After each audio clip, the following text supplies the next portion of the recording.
Probability का। हमने इससे पिछले लेक्चर के अंदर फर्स्ट लेक्चर के अंदर शेनोडोरी क्वेश्चन पढ़ा था और उसके अंदर उसकी स्टैटिस्टिकल इंटरप्रिटेशन पढ़ी थी। स्टैटिस्टिकल इंटरप्रिटेशन का मतलब यही था कि उसकी प्रोबेबिलिटी के बारे में हमने पढ़ा था। तो इसके अंदर भी हमारे पास प्रोबेबिलिटी के अंदर हमारे पास दो तरह के वेरिएबल होते हैं, डिस्क्रीट वेरिएबल्स होते हैं और कंटिन्यूस वेरिएबल्स होते हैं। तो प्रोबेबिलिटी के अंदर स्टार्ट से कि चूँकि हमने स्टैटिस्टिकल इंटरप्रिटेशन के बारे में पढ़ा था, so because of statistical interpretation probability plays a central role in the quantum mechanics. Statistical interpretation की वजह से प्रोबेबिलिटी जो है क्वांटम मैकेनिक्स के अंदर एक सेंट्रल रोल प्ले करती है। So I digress now for a brief discussion of the theory of probability.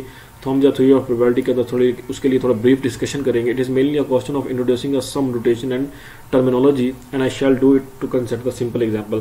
तो एक सिंपल एग्जांपल को लेते हुए हमें इसका कॉन्सेप्ट के बारे में हमें समझाएगा। तो एग्जांपल ये है कि imagine a room containing 14 people. एक रूम है, उसके अंदर 14 पीपल हैं, हुज एजेस आर फॉलोज, जिनकी एजेस कुछ इस तरह है। हमारे पास एक आदमी ऐसा है जिसकी एज 14 है, एक आदमी ऐसा है जिसकी एज 15 है, एक आदमी ऐसा है जिसकी एज 16 है, दो आदमी ऐसे हैं जिनकी एज 22 है, 2 आदमी ऐसे हैं जिनकी 24 है और 5 लोग ऐसे हैं जिनकी एज 25 है। टोटल लोग हमारे पास कितने हैं? टोटल हमारे पास कितने हैं? 14 लोग हैं, ठीक है। टोटल हमारे पास कितने हैं? 14 है और उनकी कुछ डिफरेंट एजेस हैं। एक की एज 14 है, एक की एज 15 ईयर्स ओल्ड है, 3 लोग ऐसे हैं जिनकी 16 एज है, 2 लोग ऐसे हैं जिनकी 22 की एज है, 2 लोग ऐसे हैं जिनकी 24 की एज है और 5 लोग ऐसे हैं जिनकी एज कितनी है? 25 की है, ठीक है। अब if we let N J, अब हम लेट करते हैं कि हमारे पास जो एन जे है वो रिप्रेजेंट करता है number of people. N J represent करता है number of people of age J. J हमारे पास रिप्रेजेंट करता है एज को, कि एज कितनी है, और एन जे रिप्रेजेंट करता है कि उस एज के टोटल लोग कितने हैं। मतलब कि मैं अगर लिखता हूं कि एन इंटू लिखता हूं 14, ठीक है। अब ये 14 क्या है? 14 तो एज है, क्योंकि उसने खुद कह दिया कि जे इज इक्वल टू क्या है? जे रिप्रेजेंट करता है एज को, जे क्या है? एज है। अब एन 14 का मतलब क्या हुआ? एन 14 का मतलब ये हुआ कि 14 एज के लोग कितने हैं? 14 एज के लोग कितने हैं? ये आप देखो, 1 पर्सन एज 14, मतलब कि एन 14 इज इक्वल टू क्या आएगा? 1 आएगा। इसी तरह अगर मैं लिखता हूं एन 25 इज इक्वल टू, अब क्या 25 का मतलब क्या है? 25 एज है। एन 25 का मतलब क्या है कि 25 एज के टोटल लोग कितने हैं, जो कि क्या है? 5 है। तो एन 25 इज इक्वल टू क्या आएगा? 5 आएगा। आगे आप देखें, इसकी समझ आ जाएगी। अब ये आगे लिखा हुआ है कि एन 14 इज इक्वल टू 1, मतलब कि 14 एज के आदमी 1 है, 15 एज का भी एक था, 16 एज के 3 थे, जैसे कि उसने खुद बताया हुआ था। 3 पीपल आर एज 16। एन 22 के इज इक्वल टू 2 है, एन 24 इज इक्वल टू 2 है, एन 25 इज इक्वल टू 5 है। और अगर इन टोटल इनको अगर हम सम करें तो हमारे पास टोटल आदमी 14 ही बनते हैं, जो कि रोम के अंदर उसने खुद बताया था कि रोम के अंदर कितने पीपल हैं? 14 पीपल्स, ठीक है। तो इसके आई होप इसकी आपको समझ आ गई होगी।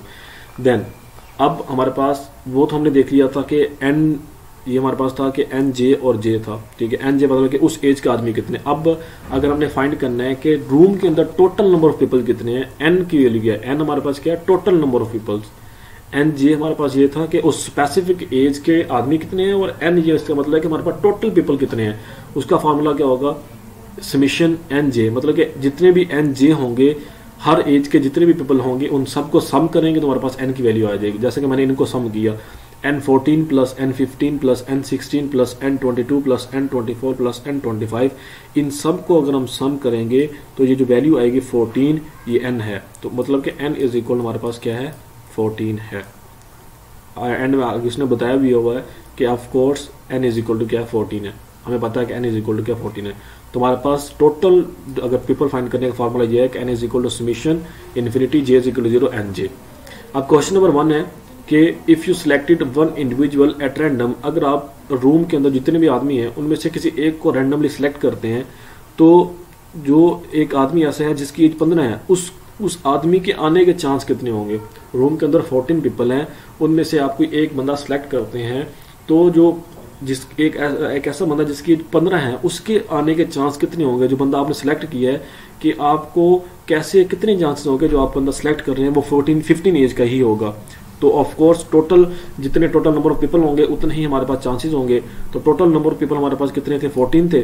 तो ऑब्वियसली हमारे पास 14 पॉसिबल चॉइसेस होंगी कि हम बंदा को सिलेक्ट कर रहे हैं, तो उसकी 14 पॉसिबल चॉइसेस होगी कि ये बंदा 15 एज का ही हो, ठीक है। Of home only has a particular PJ. अब हमारे पास पीजे क्या होती है, पीजे हमारे पास क्या है, प्रोबेबिलिटी है। प्रोबेबिलिटी का फॉर्मूला क्या है, PJ is equal to N J over N.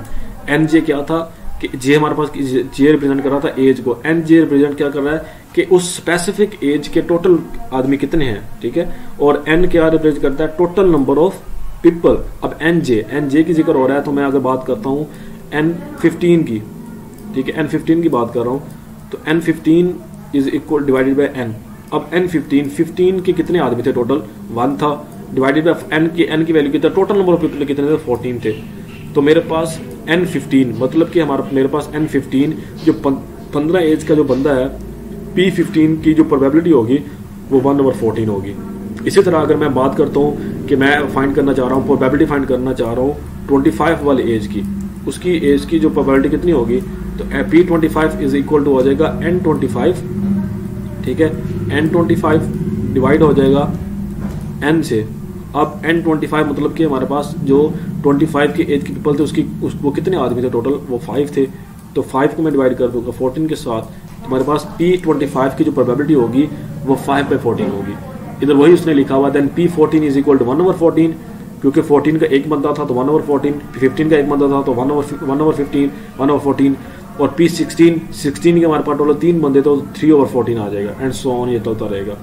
और प्रोबेबिलिटी जो होती है, प्रोबेबिलिटी का जो सम होता है, सम ऑफ ऑल प्रोबेबिलिटी, जितनी भी हमारे पास प्रोबेबिलिटीज होती हैं उन प्रोबेबिलिटीज को एट द एंड अगर हम सम करें तो हमारे पास जो आंसर होगा वो इज इक्वल टू क्या आएगा, 1 आएगा। मतलब ये 1/14 प्लस 1/14 प्लस 3/14 करेंगे, प्लस फिर हम क्या करेंगे 2/14 करेंगे, प्लस 2/14 प्लस 5/14। इन सब को जब हम सम करेंगे तो हमारा आंसर इज इक्वल टू क्या आएगा, इसका आंसर हमारे पास इज इक्वल टू 1 आएगा। तो ये आपने याद रखना है कि सम ऑफ ऑल पॉसिबिलिटीज, जितनी भी पॉसिबिलिटीज होती हैं उन सब का सम इज इक्वल टू क्या होता है, 1 ही आएगा। अब क्वेश्चन नंबर 2 है। क्वेश्चन नंबर 2 में ये कहता है कि what is the most probable age, के जितनी भी एजेस हैं उनमें से मोस्ट प्रोबेबल एज क्या होगी। मोस्ट प्रोबेबल एज ये होती है कि सबसे ज्यादा आने के चांसेस किसके होंगे। अब आप खुद ही अंदाजा लगा ले कि सबसे ज्यादा आदमी कौन सी एज के हैं, 25 एज के सबसे ज्यादा आदमी 5 आदमी हैं। तो इसका मतलब है कि सबसे ज्यादा चांस इसी 25 एज वालों के ही होंगे, ठीक है। तो इसका मतलब ये हुआ कि 25 ही ऐसी एज है। Obviously 5 people share this age, where is at most 3 have any other age, ठीक है। In general the most probable age, अगर जनरल हम देखें तो मोस्ट प्रोबेबल एज वो होती है जिस एज की प्रोबेबिलिटी भी ज्यादा हो। अब 25 एज है, उसकी प्रोबेबिलिटी मैंने आपको बताया था कि सबसे ज्यादा है। सबसे ज्यादा क्यों उसकी प्रोबेबिलिटी है, क्योंकि सबसे ज्यादा आदमी उस एज के हैं। 25 एज के सबसे ज्यादा आदमी है, इसलिए उसकी प्रोबेबिलिटी भी सबसे ज्यादा है। क्योंकि उसकी प्रोबेबिलिटी सबसे ज्यादा है, इसीलिए हम कहेंगे ये जो एज है ये मोस्ट प्रोबेबल एज है। उसके बाद एज है कि what is the median age, कि मीडियन एज कौन सी होगी, मतलब कि दरमियान, सबसे दरमियान वाली एज क्या होगी। एज 23 की जो एज है वो मीडियन एज है। वो किस तरह एज है कि मतलब कि 7 लोग ऐसे हैं जिनकी एज 23 से ज़्यादा है, और 7 ही लोग ऐसे हैं जिनकी एज 23 से कम है। जैसा कि आप यहाँ से देख लें कि यहाँ से अंदाज़ा लगा लें कि 23 हमारे पास यहाँ पे, इसके बाद हमारे पास 23 आता है। मतलब कि हमारे पास ये वाले जो लोग हैं ये 23 से नीचे वाले हैं। ये कितने बनते हैं, 2 + 3 5 + 1 6 + 1 7। मतलब कि 7 लोग हमारे पास ऐसे हैं जिनकी एज 23 से कम है। इसी तरह ये वाले जो लोग हैं इनकी एज हमारे पास क्या है, 23 से ज़्यादा है। मतलब कि 5 + 2 7, तो 7 ही लोग ऐसे हैं जिनकी एज 23 से ज़्यादा है। मतलब कि 23 एक ऐसी एज है, मीडियन एज है, दरमियान वाली एज है कि 7 ही लोग उससे 23 से कम हैं और 7 ही लोग 23 से ज़्यादा हैं। तो हमारे पास जो 23 की जो एज है वो मीडियन एज होगी, because 7 people are younger than 23 and 7 are older, ठीक है। उसके बाद व्हाट इज़ द एवरेज, अगर हम एवरेज की बात करें तो एवरेज हमारे पास कितना होगा, कैसे होगा, 14 + 15 + 16 × 3 क्यों हुआ, क्योंकि 16 एज के 3 आदमी थे, प्लस 22 × 2 मतलब कि 22 के 2 आदमी थे, प्लस 24 × 2 प्लस 25 × 5 इसलिए हुआ क्योंकि 25 एज के 5 पीपल थे। डिवाइड किया गया, टोटल नंबर ऑफ पीपल हमने डिवाइड कर दिया, हमारे पास 21 आ गया। तो 21 हमारे पास क्या आ गई, 21 हमारे पास क्या आ गई, एक एवरेज वैल्यू आ गई, एक मीन वैल्यू आ गई, ठीक है।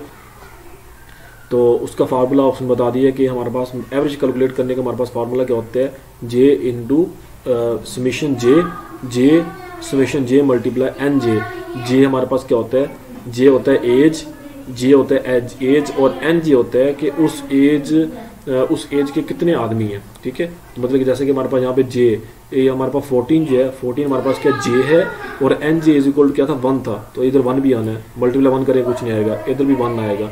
तो इसी तरह ये हमारे पास क्या जे है, ये हमारे पास क्या एन जे है, ये जे है, ये एन जे है, क्यों इसके साथ समेशन भी लगा हुआ, तो हम इन सब का सम कर रहे हैं। इन सब का सम करने के बाद हम एन पे डिवाइड करेंगे और एन पे डिवाइड करेंगे तो हमारे पास जे एवरेज आ जाएगा।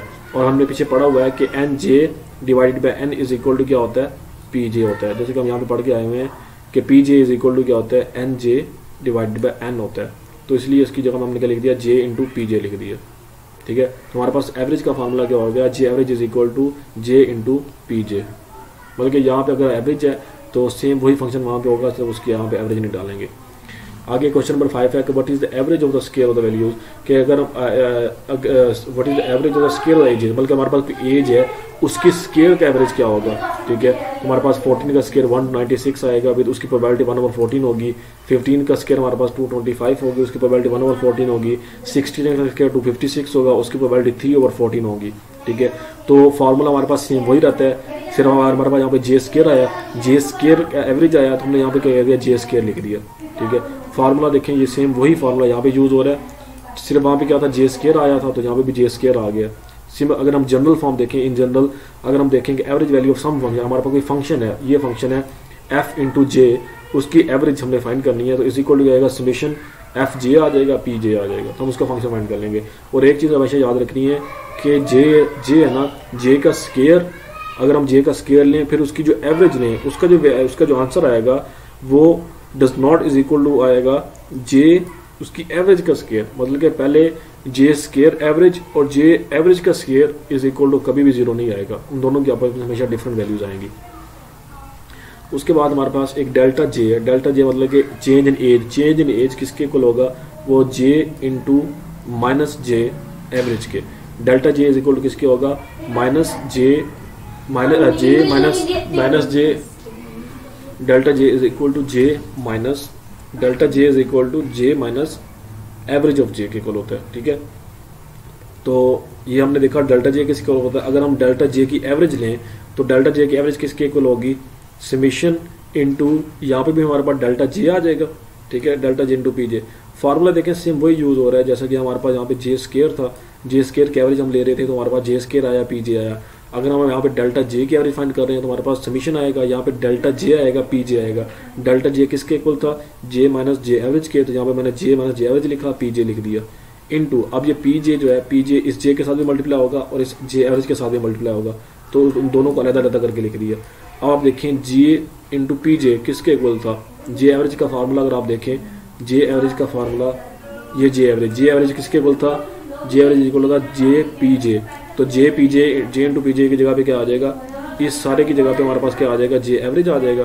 तो यहाँ पे जे एवरेज आ गया माइनस जे एवरेज। अब ये वाला जे एवरेज बाहर लिखा, बाहर समेशन क्यों लिखा, क्योंकि हमारे पास जे एवरेज एक कांस्टेंट वैल्यू है, तो जे एवरेज को बाहर लिखा, इंटू पी जे लिखा। अब समेशन पी जे हमारे पास क्या होती है, प्रोबेबिलिटी होती है, और प्रोबेबिलिटी हमेशा किसके इक्वल होती है, 1 के इक्वल होती है, और 1 जब जे एवरेज के साथ मल्टीप्लाई होगा तो जे एवरेज।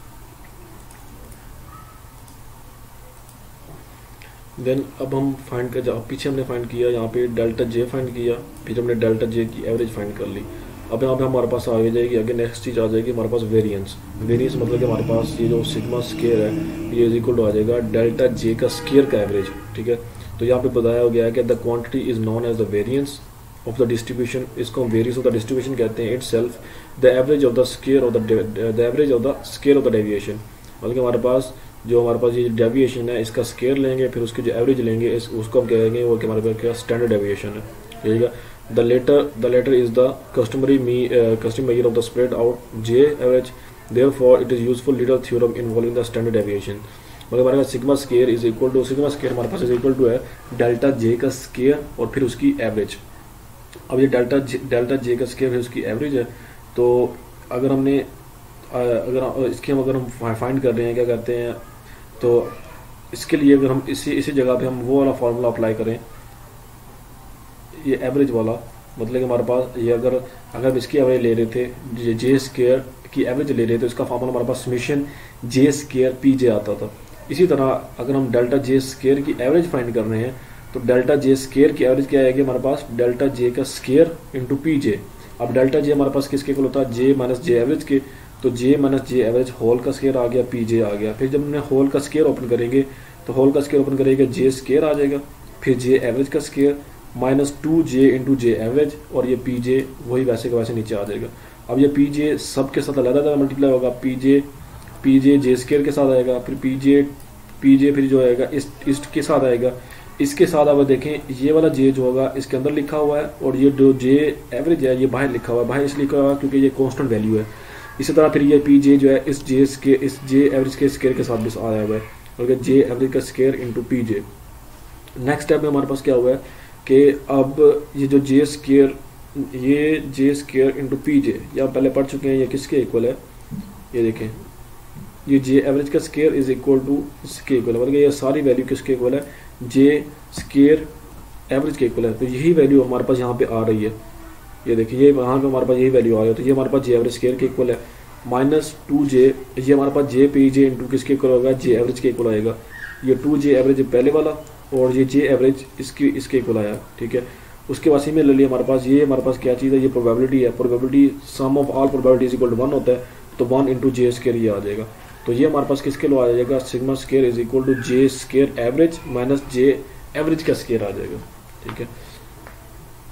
और ये क्या होता है कि जे स्क्वायर एवरेज हमेशा जो होती है वो ग्रेटर देन और इज इक्वल टू क्या होती है, जे एवरेज का स्क्वायर। देन हमारे पास सेकंड जो टाइप थी, सेकंड हमारे पास जो थी वो डिस्क्रीट वाली, ठीक है। द प्रोबेबिलिटी फैक्टर, ये हमारे पास क्या होता है, प्रोबेबिलिटी, इसके अंदर ये जो रॉ एक्स है, ये प्रोबेबिलिटी फैक्टर है, is often loosely called the probability of getting x, ठीक है। इसको प्रोबेबिलिटी डेंसिटी भी कहते हैं। The probability that x lies between a and b, जो एक्स की जो प्रोबेबिलिटी है ए और बी के दरमियान लाई करने की, वो फाइनाइट इंटरवल है, P A B is equal to integration A to B rho X D X है, ठीक है। इसकी हमें पता है कि प्रोबेबिलिटी जो होती है वो कितनी होती है, 1 होती है। तो हमने लिखा 1 इंटू और इसकी हमने माइनस इन्फिनिटी से इन्फिनिटी, ठीक है, rho X D X is equal to 1। अगर हम यहाँ पे एक्स लिखते हैं, एक्स एवरेज लिखते हैं, तो हमारे पास अंदर क्या आ जाएगा, एक्स आ जाएगा, ठीक है। अगर हम बाहर लिखते हैं एफ एक्स का एवरेज लिखते हैं तो हमारे पास अंदर एफ एक्स आ जाएगा। सिमिलरली हमें पता है कि डेल्टा एक्स का स्क्वायर का एवरेज, जैसा कि हमने पीछे फाइंड किया, जे की स्क्वायर का एवरेज हमने फाइंड किया, डेल्टा जे की स्क्वायर का एवरेज फाइंड किया, तो हमारे पास किसके को आया था, जे स्क्वायर एवरेज के माइनस जे एवरेज का स्क्वायर के। सिमिलरली इसी तरह हमारे पास अगर डेल्टा एक्स स्क्वायर के एवरेज की बात करें तो ये हमारे पास माइनस इन्फिनिटी से plus infinity rho X D X is equal to 0। अगर अब यहाँ पे एक्स एवरेज लिखते हैं तो हमारे पास अंदर एक्स एक्स्ट्रा आ जाएगा। अगर हम बाय लिखते हैं एफ ऑफ एक्स के एवरेज लिखते हैं तो हमारे पास अंदर एफ ऑफ एक्स आ जाएगा। सिमिलरली जैसे हमने फाइंड किया यहाँ पे डेल्टा एक्स स्क्वायर, जैसे कि हमने यहाँ पे फाइंड किया था कि डेल्टा जे का स्क्वायर का एवरेज हमारे पास किसके होता है, जे स्क्वायर का एवरेज माइनस जे एवरेज का स्क्वायर। सिमिलरली इस तरह अगर हम डेल्टा एक्स स्क्वायर के एवरेज की बात करें तो हमारे पास अंदर क्या आ जाएगा, एक्स स्क्वायर की एवरेज माइनस एक्स एवरेज